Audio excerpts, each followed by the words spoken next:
আরেকজন ব্যক্তিকে ডেকে আনা হবে, যে ব্যক্তি একটা দুটা নয় বরং 100টা খুন করেছে। সে 99 জন মানুষকে হত্যা করার পর ফতোয়া খুঁজে বেড়াচ্ছিল যে আমার তওবা কবুল হবে কিনা। একজন আবেদের কাছে গিয়েছে। আবেদ আর আলেম কিন্তু এক জিনিস না।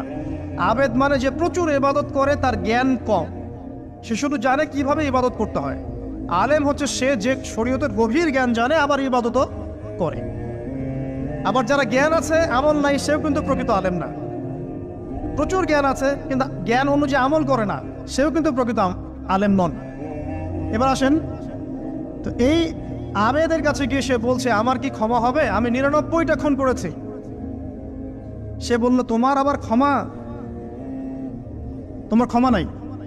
তখন এই ব্যক্তি এই আবেদকে হত্যা করে 100টা খুন পূর্ণ করলো, ওকেও সে মেরে ফেলছে। আমার ক্ষমাই হবে না তো তোর বেঁচে থাকার কি দরকার, তুইও মর। কি বুঝতে পারলেন? বর্তমান বিশ্বের উগ্র মাথার পলিটিশিয়ানদের মতো অবস্থা। আমার দেশের সমস্যা, তোর দেশ পারমাণবিক বোমের উড়াই দিব, মানে এরকম একটা অবস্থা। তো আল্লাহ রাব্বুল আলামিন এই ব্যক্তির মধ্যে একটা চেতনা তৈরি করলেন যে আমাকে তওবা করতে হবে। সে তখন সার্চ করতে লাগলো আরো কোনো আলেম আছে কিনা। এরপর অনেক দূরে একজন আলেমের সন্ধান পাওয়া গেল। সে সেখানে গেল, তাকে গিয়ে বলল আমার কি ক্ষমা হবে? সে আলেম তাকে বলল হ্যাঁ, তোমারও ক্ষমা হতে পারে, যাও তুমি ইস্তেগফার করো এবং এই এলাকা থেকে অন্য এলাকায় চলে যাও। মানে যে এলাকায় তুমি অনেক দিন ছিলে, যেখানে তুমি অনেক পাপ কাজ করেছো, এখানে থাকার দরকার নাই। তওবা করে তুমি অন্য কোথাও চলে যাও, নতুন একটা জীবন শুরু করো।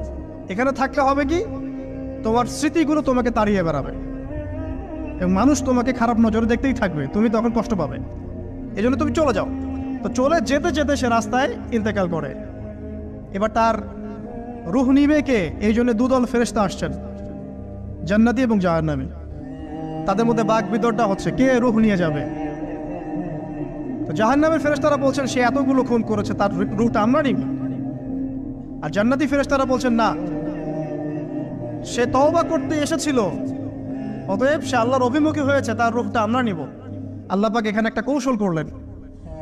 আল্লাহ পাক ফেরেশতাদেরকে বললেন তোমরা রাস্তাটাকে পরিমাপ করে দেখো, যেদিকে যাচ্ছিল তার পরিমাপ বেশি নাকি যেখান থেকে এসেছে ওর পরিমাণ বেশি।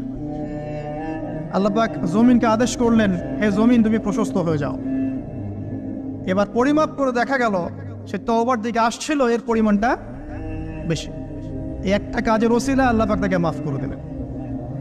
মনে রাখবেন এটা মৌখিক বিষয় ছিল না, সে মন থেকে ভিতর থেকে কিন্তু সে আল্লাহর প্রতি অনুগত হয়েছিল। এই মনের বিষয়টা আল্লাহ ছাড়া কেউ জানে না। আপনি দেখতে পারেন সমাজে অনেকে দাড়ি টুপি পাগড়ি জুব্বা সব লাগিয়ে ঘুরছে, তো বিশ্বাস করেন তাদের মনটা এমনও হতে পারে যে জানোয়ারের চেয়েও কুৎসিত, এমনও হতে পারে। আবার আপনি দেখবেন সমাজে এমন অনেক মানুষ ঘুরছে যারা হয়তো অনেক পাপে লিপ্ত মনে হচ্ছে, কিন্তু মনের মধ্যে সততা আছে। আর যার মনের মধ্যে সততা আছে আল্লাহ বা কোনো না কোনো দিন ইনশাআল্লাহ তাকে হেদায়েত দিবে। এটা আমরা আমাদের অভিজ্ঞতা থেকেও দেখেছি। এমন অনেক মানুষকে আমরা দেখেছি যে ড্রাগ অ্যাডিক্টেড ছিল, মিউজিক করেছে,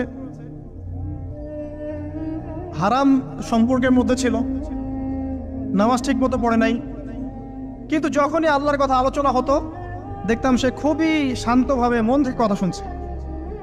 এই কথা শুনতে শুনতে শুনতে একদিন মাশাআল্লাহ এখন দেখবেন যে চিল্লা দিয়ে বেড়াচ্ছে বিভিন্ন মসজিদে। আল্লাহ হেদায়েত দিয়েছে, সব ছেড়ে দিয়েছে। এরকম মানুষের অভাব নাই কিন্তু সমাজে। তো এখানে আল্লাহ পাকের রহমত বা দয়ার একটা উজ্জ্বল দৃষ্টান্ত দেখতে পারবেন।